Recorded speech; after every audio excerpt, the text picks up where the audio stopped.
Let me start first and foremost by congratulating all the students who are graduating today for the class of 2025. Congratulations.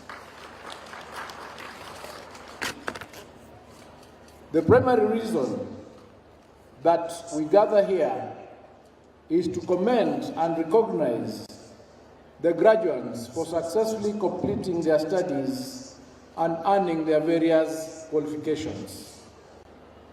This success is a product of many years of hard work, discipline, and commitment.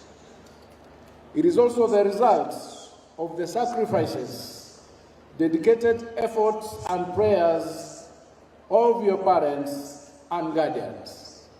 In this regard, I commend and congratulate all of you for the noble work that you've done to make this day possible. In the same vein, I congratulate Kisii University and its leadership for the milestones that this institution continues to achieve.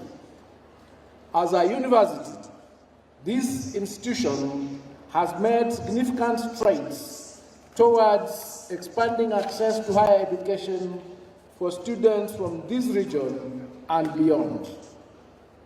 The access has not just been in terms of numbers, it is also in terms of the quality of education and training that you have received.